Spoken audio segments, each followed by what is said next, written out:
তো দেখো বন্ধুরা, এবার মা শীতলাকে বিদায়ের পালা, মানে বিসর্জন আমাদের দেওয়া হয় না, মা শীতলাকে একটা থানে রেখে দেওয়া হয়। তো সেই মুহূর্তে তার আগে পুজো শেষ তো হয়ে গেল, দেখালাম তোমাদের আপডেট। এবার বরণ করে নেওয়া হচ্ছে।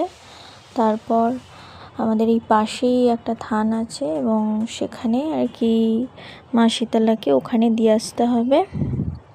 তারপরের দিন তোমাদের দেখাবো যে কালী পুজোর আপডেটগুলো সমস্ত সব কিছু ভিডিও তোমরা দেখতে থাকো এবং ভালো লাগলে লাইক কমেন্ট শেয়ার করতে কিন্তু ভুলো না।